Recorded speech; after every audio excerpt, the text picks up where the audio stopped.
हाँ तो मेरे राइडर साथियों, कैसे हो आप लोग।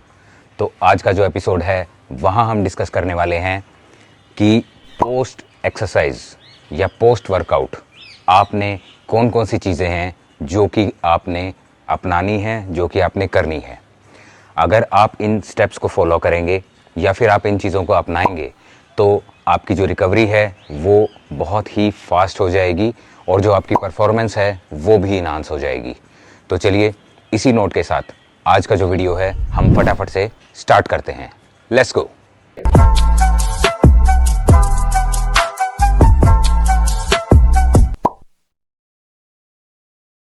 तो मेरे राइडर साथियों, आज हम डिस्कस करने वाले हैं 5 ऐसे पॉइंट जो कि पोस्ट वर्कआउट आपको करने चाहिए, जिसके अंदर सबसे पहला जो पॉइंट है वो है स्ट्रेचिंग या फिर कूल डाउन।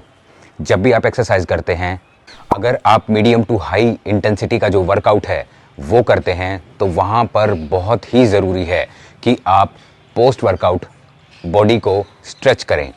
यहाँ पर होता क्या है कि जब भी आप इस टाइप का जो वर्कआउट है वो करते हैं तो वहाँ पर जो आपकी मसल्स हैं और जो आपके जॉइंट्स हैं वो स्टिफ हो जाते हैं।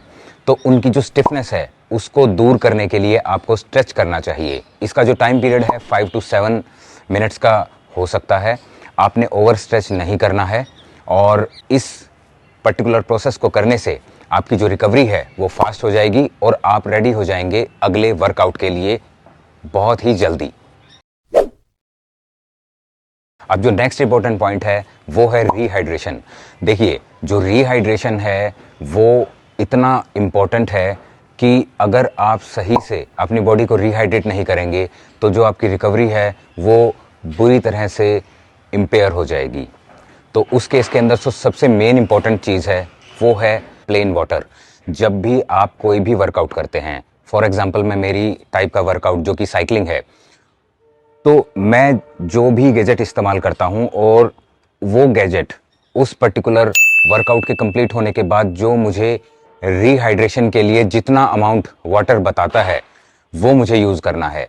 लेकिन यहाँ पर एक पॉइंट नोट करने का है, अगर डेटा का जो इनपुट है वो प्रॉपर होगा तो ही रीहाइड्रेशन का जो लेवल है वो सही होगा।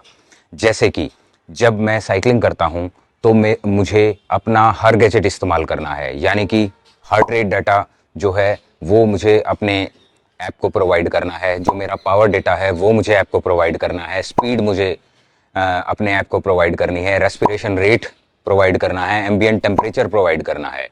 इन सभी डाटा का इस्तेमाल करके जो ये ऐप है वो कैलकुलेट करेगी कि आपका जो है किस लेवल का डिहाइड्रेशन हुआ है। अगर ये सारा डाटा आप अपनी ऐप को प्रोवाइड नहीं करवा पाएंगे तो आप ये मान के चलिए कि जो रीहाइड्रेशन का लेवल जो ऐप आपको बता रही है वो गलत हो सकता है।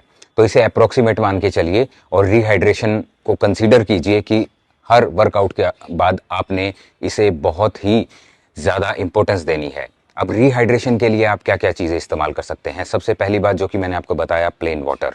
दूसरी बात, आप लेमन जूस का इस्तेमाल कर सकते हैं। लेमन जूस के साथ आप किसी भी टाइप के सॉल्ट का इस्तेमाल कर सकते हैं। सॉल्ट्स के अंदर plain table salt, pink salt, rock salt, इस टाइप के जो अलग अलग नमक हैं आप उनका भी इस्तेमाल कर सकते हैं। इसके अलावा एक कॉम्बिनेशन है जहाँ पर आप लेमन जूस के साथ ORS को मिक्स करके इस्तेमाल कर सकते हैं। वो एक टाइप से अच्छे हाइड्रेशन का काम करेगा और वो काफ़ी टेस्टी भी होता है। इसके अलावा आप इस्तेमाल कर सकते हैं फ्रूट जूसेस का।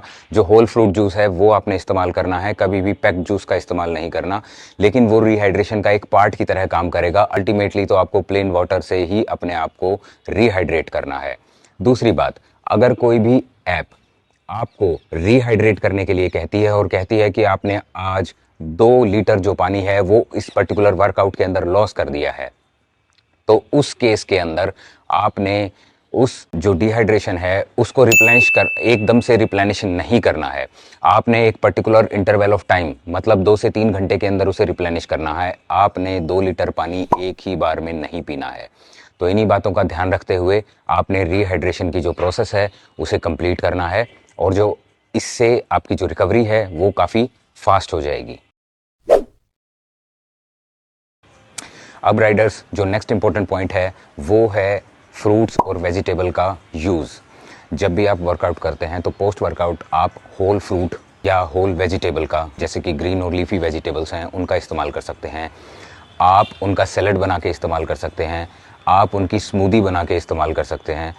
ठीक है, आप अपने टेस्ट के अकॉर्डिंग आप फ्रूट और वेजिटेबल्स का इस्तेमाल कर सकते हैं। अब यहाँ पर एक पॉइंट है कि जो मैं आपको फ्रूट्स और वेजिटेबल खाने के लिए कह रहा हूँ, तो उसे आप पोस्ट वर्कआउट की बजाय अपने लंच के साथ या फिर इवनिंग टाइम के अंदर भी कंज्यूम कर सकते हैं। मतलब अगर 24 घंटे के अंदर आप किसी भी समय उस पर्टिकुलर फ्रूट या फिर वेजिटेबल को कंज्यूम कर सकते हैं।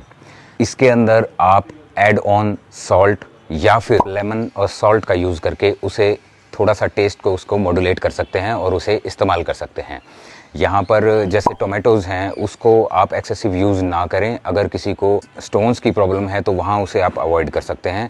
इसके अलावा आप इसे इस्तेमाल करें और ये अल्टीमेटली आपकी जो रिकवरी है उसे इन्हांस करेगी, इम्प्रूव करेगी। अब राइडर्स, जो फोर्थ इंपॉर्टेंट पॉइंट है, वहाँ आपको ध्यान रखना है कि नेचुरल प्रोटीन का जो सप्लीमेंट है जिसके अंदर नट्स आते हैं, तो आप उन्हें इस्तेमाल कर सकते हैं, जिन्हें हम ड्राई फ्रूट्स भी कहते हैं। इसके अंदर जो है आलमंड है, कैश्यू है, पिस्ताचो है और इस टाइप की जो चीज़ें हैं वो आप इस्तेमाल कर सकते हैं। तो यहाँ पर आपने एक चीज़ ध्यान रखनी है कि बॉडी टू बॉडी जो है ये वेरी करता है कि इस टाइप की जो चीज़ें हैं ये काफ़ी गर्म होती हैं। तो कई जो हमारे राइडर साथी हैं वो उसे एज सच विदाउट सोकिंग इस्तेमाल कर सकते हैं, लेकिन ज़्यादातर मैं रिकमेंड आपको ये करूँगा कि ओवरनाइट आप इन्हें पानी के अंदर सोक करें और सोक करने के बाद ही आप इसे इस्तेमाल करें, ताकि ये बॉडी को जो है इंटरनली जो इनका जो अर्क है, जो इनका बेस है वो गर्म होता है, तो आपकी बॉडी जो है उसको ये नेगेटिवली इम्पेक्ट ना करें। तो ये एक बहुत अच्छा सोर्स है प्रोटीन का, जिसे आप इस्तेमाल कर सकते हैं पोस्ट वर्कआउट भी और प्री वर्कआउट भी। अब जो लास्ट पॉइंट है मेरे राइडर साथियों, वो है सप्लीमेंट्स। सप्लीमेंट्स के अंदर मेन जो मेरा फोकस है वो है प्रोटीन सप्लीमेंट के ऊपर, क्योंकि शुगर और फैट ये तो एक्सेसिव क्वांटिटी के अंदर या मॉडरेट क्वांटिटी के अंदर जो है हम रूटीन में कंज्यूम करते ही हैं। तो जो प्रोटीन डेफिशिएंट जो डाइट है वो ज़्यादातर एथलीट की होती है, तो वहाँ पर हम प्रोटीन के ऊपर ज़्यादा फोकस करेंगे।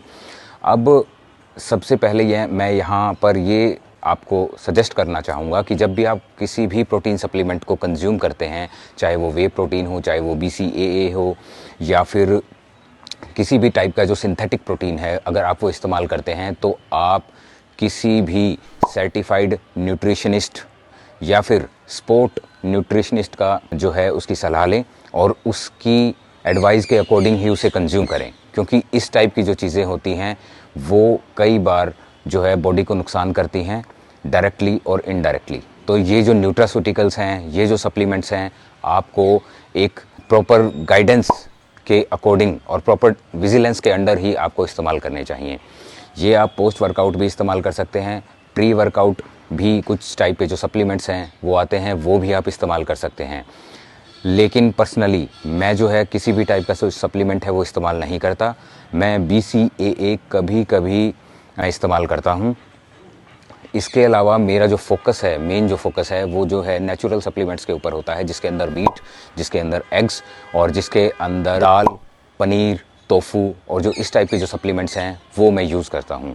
तो मेरी भी यही एडवाइस है कि आप लोग जितना हो सकता है एज़ फार एज़ पॉसिबल जो है वो नेचुरल जो सप्लीमेंट्स हैं उनका इस्तेमाल करें for the source of protein.